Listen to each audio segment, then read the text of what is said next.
Yo, what's going on, man? It's the KYREN Monteiro Show, season number 4, episode 2, Legacy Building, featuring the one and only Daimon Nee. Let's go.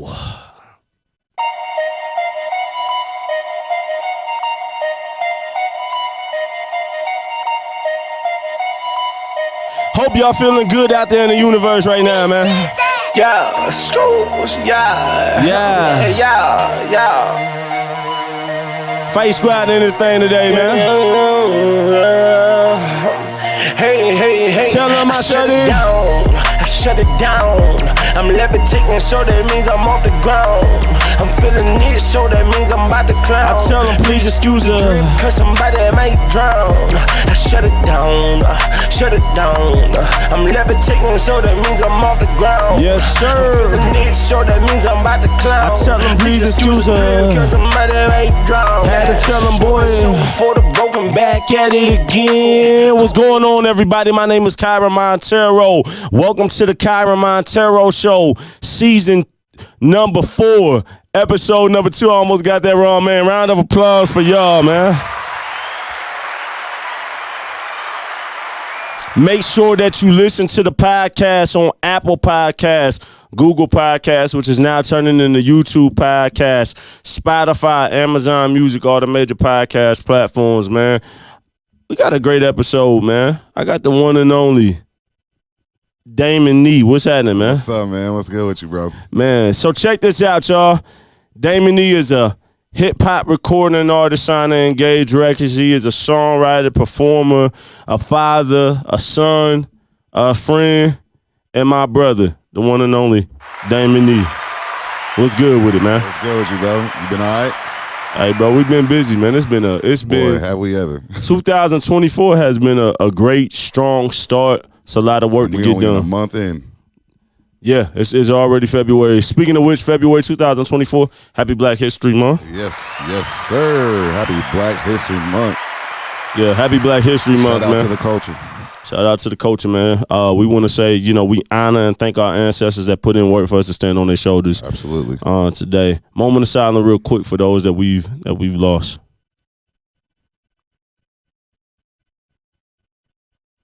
Now, a round of applause, man.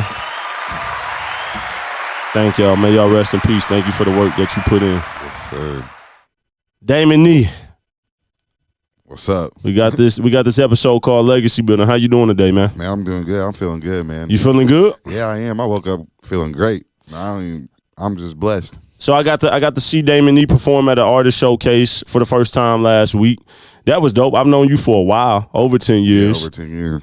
And that was the first time that I got to see you perform, man. Like, honestly, so that likewise, I was saying the same thing. Yeah, that was dope, man. Definitely great performances, man. And it's dope to just go genuinely support your people. Shout out to Larry, the producer, and everything that he's doing. To say the same thing. Shout out Larry, man. Yeah, shout out Larry, the producer. Providing a platform for here in Indiana, Kokomo, Indiana, every Thursday night. Go check it out. Yeah, go check it out. If y'all want information, reach out to the company. We'll definitely get it to y'all. So, man, I want to get into this, man.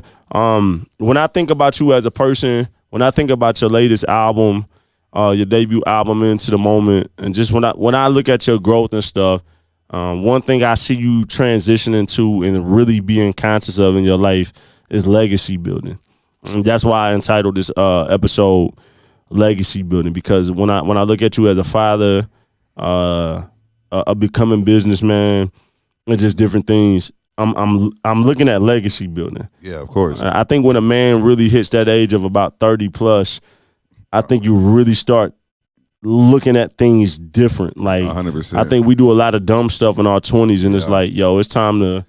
Yeah, I'm still young, but I ain't 18 no more, so it's time to get my stuff together. And so that brings me into question number 1, man. Tell myself and the people about your life. Where did you grow up? Your upbringing, family stuff. Like, kind of, give us that insight on how you came up. So I was born in Bluffton, Indiana, but like where I was. So I was born and raised in Sweetser, Indiana. So, but all my family, they had an issue with Marion Hospital. So everybody was born in Bluffton, except for my little sister. And so like, so they would go. We lived in Sweetser, but when we was time to get born, we was all going to Bluffton. So my birth certificate says Bluffton, but I mean I resided in Sweetser. But growing up, I went to Oak Hill. Music wasn't. It was always a thing, but like it was never. I never really thought about being a rapper or anything like that. It was just like when mom down the road we would listening to music. I would always either change the lyrics and make it funny, or I would change the lyrics and make it my own. And like I always knew I was gonna do something with music, but I just never thought I was gonna be a rapper. Look, he jumping ahead into my questions. My fault. You straight? No, you straight. But just to lay down the foundation of even before the music, what was it like? What was your Growing upbringing like? Okay. Like the city you grew up in, like how you was raised. What was it? My fault. I misunderstood the question. No, you all right. You straight. So growing up, I wouldn't say I had it hard. I had it different. Okay. So explain that. So growing up, I was in a predominantly, white neighborhood. My mom was white. My cousins were white. My aunt, uncles, all where I went to church, Convert Church of Christ. Nothing but white people. My school, Oak Hill, Sweetser, all that, And obviously me, I didn't know really what I was. You know what I'm saying? Like I knew I was black. My grandma would say I was brown. I was brown sugar. You know what I'm saying? But like, I didn't know my dad's side like that. My dad wasn't, a part of my life growing up. He was in and out. And so like, trying to know who I was, going to an all-white school, my mom not knowing, because I was her first, and not knowing, having a biracial son, like not knowing the certain, like I guess you would say like the black culture, not knowing the black culture and what I would go through, and her not being black, she didn't really understand that I'd get called the N-word going to school at being 6'7". You know what I'm saying? It's kind of hard to me, it's kind of hard to fully understand something that you're not. And that's what I'm saying. Yeah. So like, and whether she did or not, like so my hair was different. My hair's not like a white person. I didn't really know how to take care of my hair until I was like 19. To get around people that had to teach you. What I'm saying? You know what I'm saying? And so like, and I was mixed. I wasn't but at Oak Hill, I was known as the black kid. You know what I'm saying? And not having my dad, I started getting a chip on my shoulder. You know what I'm saying? I started to act out. I started to do like a lot of stupid stuff growing up. And so I would get in trouble all the time, like to the point where my grandpa was pulling up in his white work van. Like he owned Needs Electrical Service. He was starting it from the ground up. He had a white truck and a ladder on his van, and it's got to the point where he started pulling up. And I knew when he pulled up, I was getting the belt. You know what I'm saying? But like in first grade, I had like 40 referrals in the first semester. In fourth grade? First grade, like first grade, to the point where they was ready to like suspend me and stuff. And like, I thought I was bad growing up, but it was just petty stuff. And at the end of the day, it was everything for attention. I was hoping every time I got in trouble, my dad would show up. And it's crazy that you got into that, because literally my question number 2 is like, how was being an African American and then being white American, like how did those two worlds shape you into the man that you are today? So it was hard because I just kind of started finding out who I was a couple years ago. You know what I'm saying? So like growing up, I knew I was mixed, so I was like, I had to carry myself like I'm black. You know what I'm saying? Like, because everyone else looked at me like, oh, he's the black kid. And then as I was getting older, you know what I'm saying? Like even when I started getting around black people, like, no, you white. You act white. You're not black. You're not us. You know what I'm saying? So at the longest time, I didn't know who I was. So I was just, trying to play both sides. When I was around white people, I act white. When I was around black people, I act black, or whatever I thought black was. Yeah. You know what I'm saying? And so even then, I also learned growing up, all those racial slurs, the white people did not care.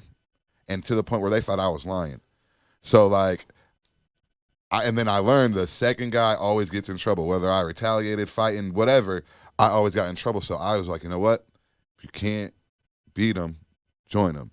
So I was involved, and I'm ashamed of it, but I just started making racial slurs too. Started, just what I'm saying, making black jokes about me, making black jokes about just so I wouldn't have to tolerate getting bullied or getting in trouble, because I was really heavy in sports. Like, I thought I was going to go to the NBA. You know what I'm saying? Like, a lot of us thought we were going to go to the NBA, but like, I really did. And then the more I hear from other people like close to me that really know me from other schools, like, bro, we thought you was going to go to the league. We thought you was going to go D1, this and that, or like you was good enough to do that. But I didn't think that. You know what I'm saying? Yeah. I was focused on other stuff. So yeah, it was very different, but it's also a blessing. Like you said, it shaped me to who I am now. Like, I know who I am. You know what I'm saying? I'm not Damon the white guy. I'm Damon. I'm God's creation. I'm me. You know what I'm saying? There's only one me. There's no one else like me. I don't care if you have my name. You could have my first and last name. You're not me. There's only one me. God made me one of one. You know what I'm saying? And I know that now. So like, but learning all that. Hey, round of applause to that, man. That's good stuff. But like, learning all that, it took a lot. There was a lot of different stuff that happened that we can get into later, but that happened that, shaped me to, understand that. So give a, like, if you could sum up growing up biracially, half black, half white, and then eventually those two worlds collide. How would you say that both of those worlds played a part? Like, right now, to this day in 2024, how has that shaped Daimon Nee into the man that you are? Because that's something I don't understand. So I guess I'm kind of confused somewhat, because like, it's the best and the worst of both worlds, because like I said, white people, they look at you, you black, you one of them. Black people, a lot, especially full black people, they look at some like, now you light skinned, you got white people, you got, it's like you're not one of us.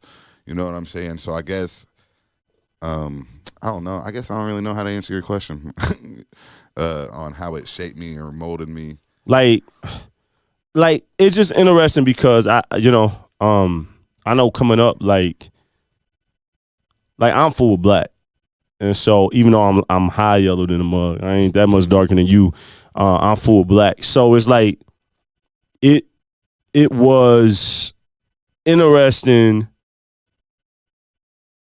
Growing up, I always knew like things was different between African Americans and white America, Caucasian Americans, whatever you want to say, or Europeans, American. I don't know. And I guess I never understood why, because I was. Well, I knew the history. I mean, I knew about, the history of the country. I knew all of that. But I think what I'm more so referring to is like, it was like the first part of my life, I grew up in the hood, right, in the city of Marion, even though, whatever that was at the time. But then we kind of quickly moved out to the suburbs of the city. Right. And I was like the only black kid in the neighborhood. And I clearly seen the difference. Like, immediately, I went from like, I knew that white people existed, but I didn't really have any dealings with them. I guess I'm like the opposite. Like, I knew black people existed, but so you know how like the saying, like, people from the streets are dying to get out of it? Mm-hmm. And then people who aren't from the streets are dying to see what it's about. And that's basically what it was. You know what I'm saying? Like, I didn't really know what it was to be black, or what it was, because all I seen was white people. You know what I'm saying? And what, you know what I mean? Like, that's all it really was. Like, because I was my family. You know what I'm saying? That's everything. But it's still in you. You just wasn't around culture to tap into it. Tap into it. And that's part of it. My dad not, being a part of my life for so long. You know what I'm saying? And then it still felt like I was playing catch up. When I did finally meet my black side of the family, it was like I'm still playing catch up. And then some of them looking at me like, bro, you're supposed to know this. And I'm like, yeah, you might be right, but just wasn't how I was brought up. You know what I'm saying? Like, yeah, I understand that, man. I'll come back to that. I want to get into, because you are a recording artist. Yeah. Recently signed to Engage Records. You want to hit the yellow button? Give him a round of applause, bro. Let's go. All right. Shout out to Engage, baby. Let's do this. I'm ready, man. I'm ready for real. So with all of that being said, man, what got you into music, especially like into the hip hop culture, and you doing music? Because you just told me you really didn't tap into black culture and urban culture till you was like 18, 19, which is. I mean, I guess I always loved rap music, but it got to the point where I just loved music. Like I was. So what got you into music? What got you into music and wanting to do music? Just to give us. So just music in itself was just therapeutic for anything. My mom would always listen to Luther, Ruben Studdard, Keith Sweat, Goats, Avant, all that. These are all R&B legends, by the way. If y'all don't know what we talking about. So my mom, so my mom was around a lot of black people. She wanted that. She wanted, obviously, me and my sisters wouldn't be here if that wasn't the case, Right. And so she loved that culture. So I grew up to all of them. So I was listening to Nelly and all them. But then my grandparents were Christian, and they were all about God, which I'm blessed for that. And then my aunts and stuff, they were all about country music. So whenever I was with them, I'm listening to Christian and country music. And for the longest time, I was with them a lot because my mom worked all the time. So I'm always with them. So then I learned to have a variety. And then especially going to Oak Hill, they're listening to rock. They're listening to, all that. So I got a variety. Like I said, I would go down, whether it's a country song, rap song, whatever, I would always change the words. You know what I'm saying? I would always do that. And so then when I was like 16, 17, I don't know, bro, like Ludacris and all them, I just was listening to that, and I was like, you know what, I could do this. I could do something like this. But it would always just like a hobby. It was never like I made a rap when I was in high school for like our senior video, and I made a farewell of me rapping. I made a rap, like, and everyone's, because they called me D Money, and so like about D Money. Yeah. So is this your first rap name, D Money? I guess you could say that. Yeah, okay. I went by like 6 different names. That's funny. Growing up, but I didn't really start taking it really serious until like 2012, 13 was when I was with, I don't know if you remember, Hard Knock Click. I don't remember that. With Trevor Simpson and my homie Levi and my buddy Josh. I do know who Trevor Simpson is. Yeah, shout out them, man. I still love all them. They're my people and my boys. I'm gonna give them a round of applause. Okay, man.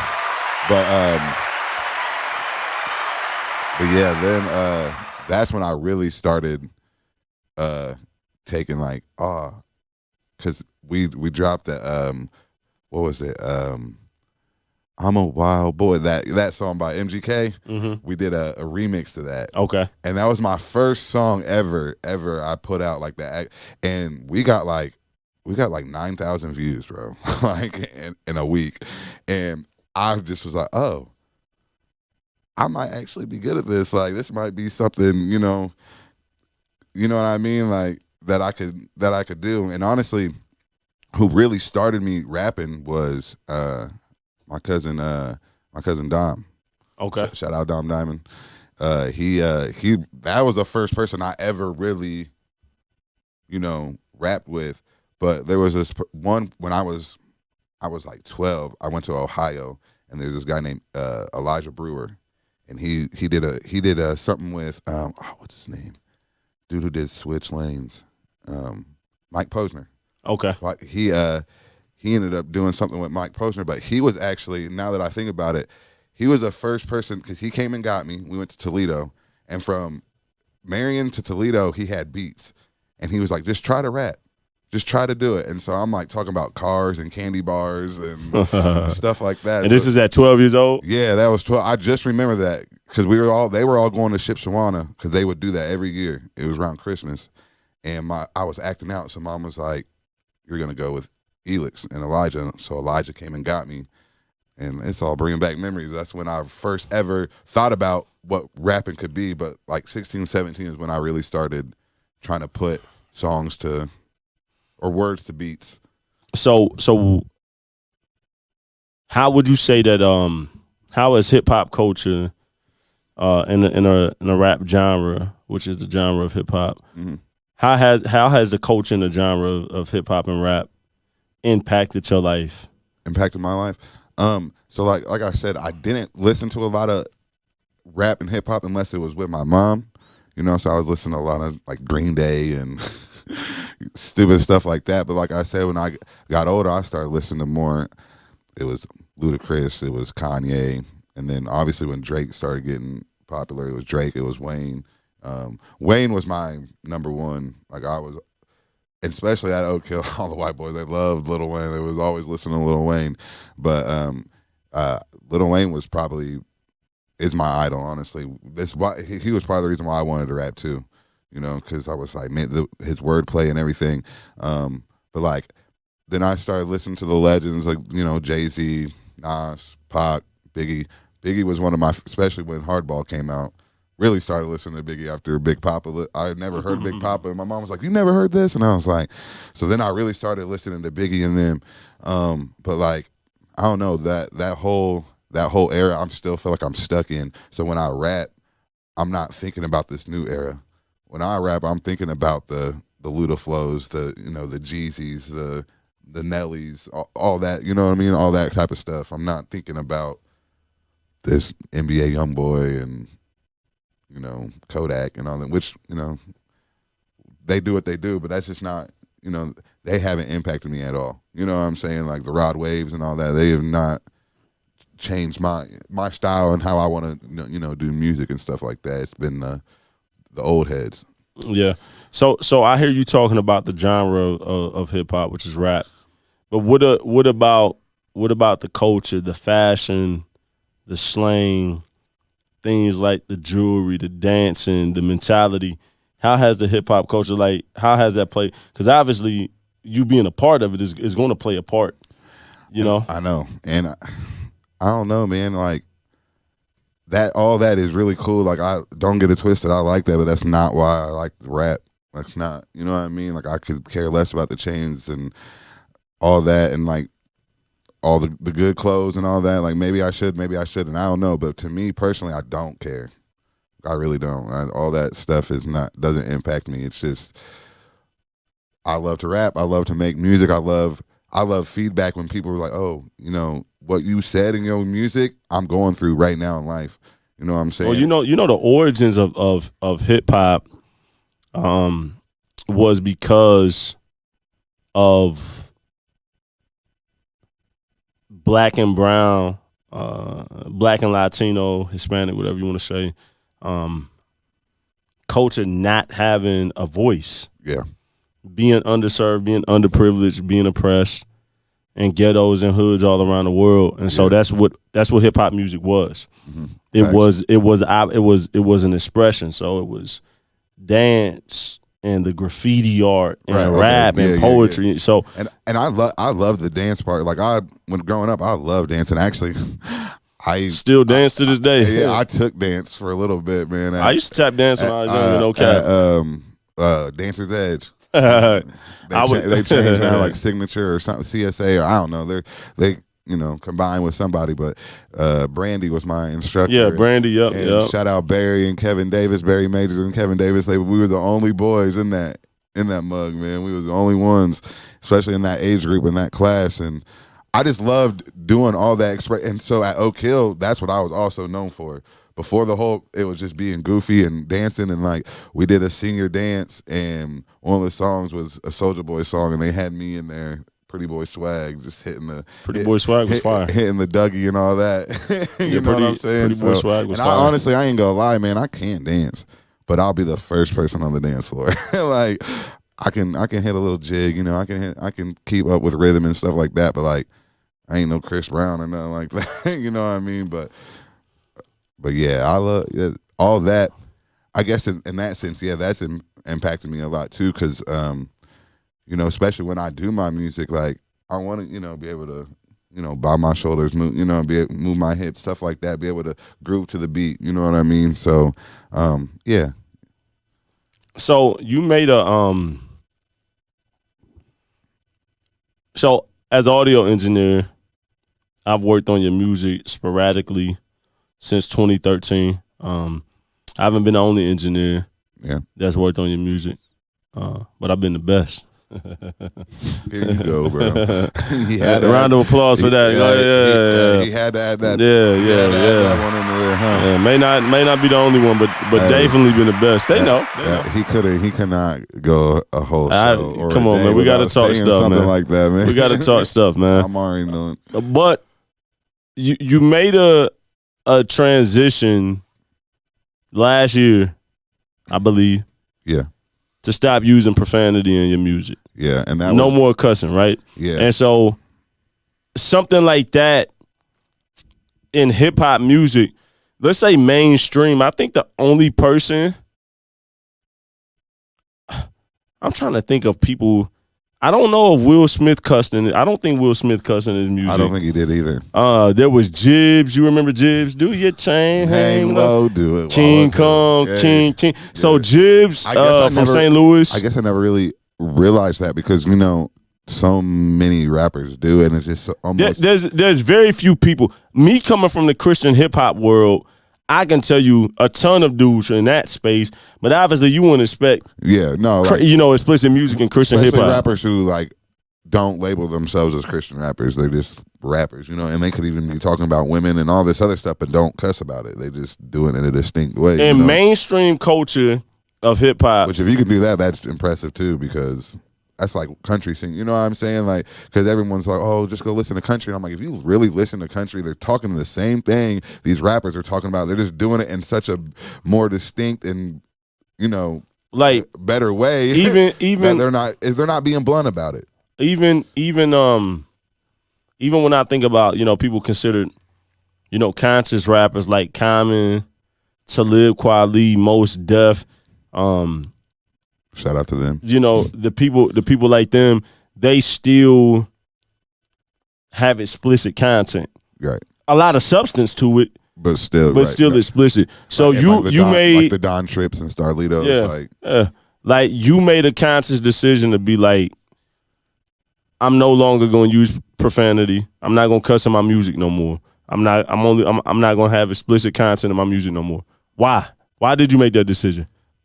Well, first off was, and this is not just for a song or album. This is a career choice. This was a career choice because, like, well, first was my kids.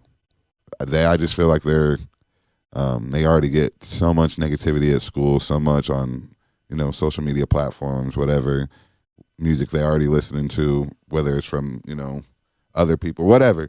And I just felt like they didn't need to hear that from me, you know, and especially when it comes to my music. Now, during life, sometimes, you know, I slip up.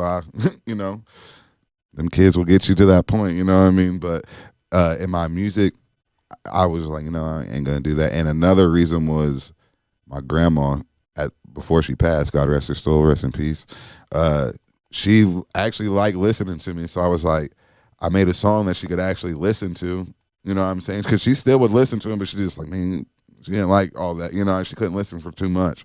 And so, you know, the fact that she, you know, I was like, you know, she loved it. I was like, all right, I'm going to make more music for you. And then she passed away.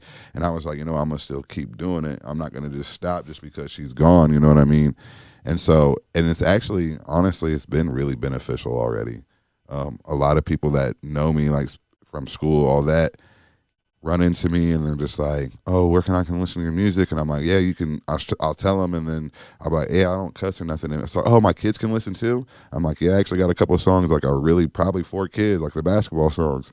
And then I'll get random messages like, hey, man, my kids are listening to your song right now, or hey, one of my sons listens to your song before every game. And so then I was like, hey, man, we love that you don't cuss. And also Compete Training Academy, Jordan and Courtney Delk, shout out them. I give them, they're doing their thing over there with shout out to them. They use all my music, all my music for, you know, their training videos. And I've even got a lot of their clients from all over listening to my music. Jordan texted me one day and said, hey, man, one of my clients' sons walks up to your music for baseball. They have walk-up songs. And my son, he picked one, and I was like, what you want? And he's like, I want you. I'm like, bro, don't do that. Like, you don't have to. Like, I don't want to ever force my kids to feel like they have to be involved in the stuff I do. Like, I want them involved. You know what I mean? Yeah. But you don't got to just choose it because I'm your dad. And he was like, "No, Dad, I want your music as my walk-up songs." And now all his friends were like, "Bro, that's your dad? Your dad does that? Like, this is, you know what I mean?" And so, like, I don't know, it's cool. And another thing, like, my kids will always be able to listen to that. You know what I mean? When I'm dead and gone, all that, like, that's something they can still be able to, you know, hold on to. And so with that decision, like, it's always going to be positive. You know what I mean? They'll never, you know, have to hear nothing negative from their dad when it comes to that. And that's, you know, that's just something I was, like you said, a legacy, and that's what I want my legacy to be. Get into one of these last questions, man, before we get up off here. In your debut album, In the Moment, you talked a lot about, you know, growth and progression and legacy building. In my opinion, that was my interpretation of the album. 100%. And so, like, as a recording artist, what do you want your legacy to represent and be remembered as when it's all said and done? Years even after you make, years after you're done, years after you could be gone. What do you want people to remember that as? Just nothing but positivity. You know, that person that, especially when, like I've always said, if I could change one person's life from my music, whatever they're going through, without, you know, whether I know it or not, my mission is complete. You know, so I just something, like I said, positivity. I just want to give the people something that, you know, they can hold on to, and it's not going to affect them in a negative way. You know what I mean? Like I said, we got so many people talking about drugs, killing people, doing, like, you got to get your revenge, you got to get your get back, and that's not me. You know what I'm saying? It used to be, but now I'm just like, I want peace, not just for the world, but within myself. And also, I think that is one of those things too. Like, what we're trying to do with Engage Records. I just want to be uplifting to anyone. Yeah. Like, anyone I come in contact with, whether that is music or non-music, I want them to be able to, like, oh man, that's who I, not necessarily who I want to be, but that's who I, you know, that's who I want to act like type. You know what I'm saying? Like, in a good way instead of in a negative way.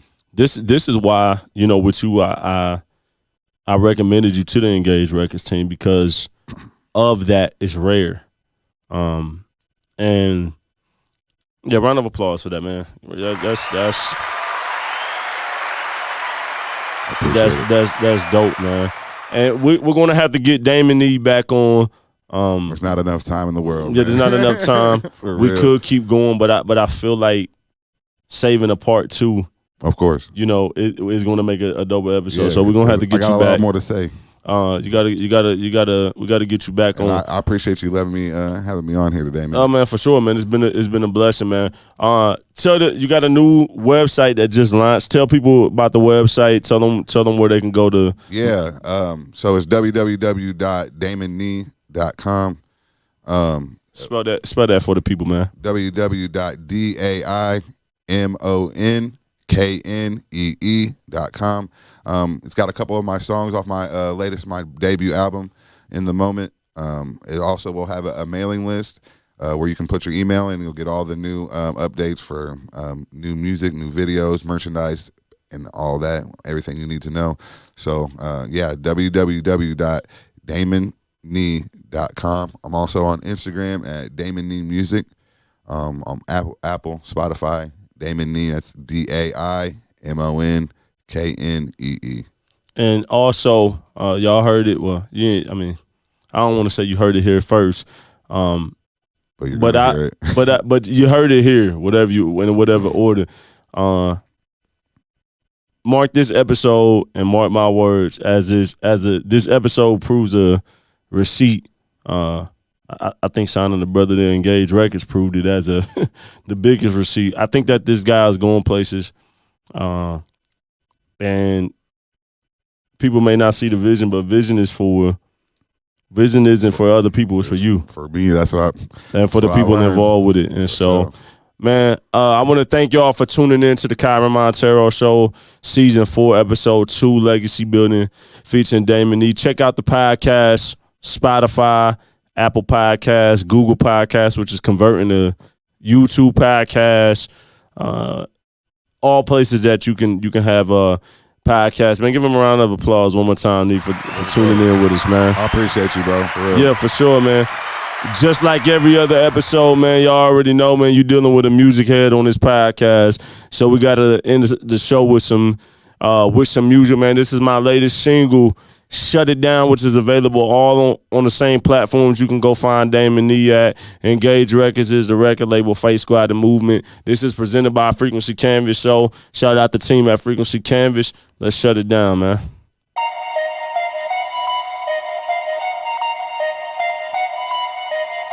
Like Nee said, we hope that this music can uplift y'all that we putting out, man, for real, man. For sure. Yeah, schools, yeah. Shout out to my dude Big Beats on the track, man. Yeah. Hey. Tell them I shut it down. I shut it down. I'm levitating, so that means I'm off the ground. I'm feeling it, so that means I'm about to clown. I tell them please excuse the drill, cause somebody might drown. I shut it down. Shut it down. I'm levitating, so that means I'm off the ground. I'm feeling it, so that means I'm about to clown. Please excuse the drill, cause somebody might drown. Hey man, thank y'all for tuning in. Any last words you want to say, Nee? Nah, man. Shout out to my kids, man. Love y'all. Hey man, legacy building, man. Round of applause for legacy building, man. Once again, happy Black History Month. I want to thank all of those ancestors that before us that have paved the way, and all of the living legends right now who are paving the way for the day and tomorrow, man. Facts. Y'all be blessed.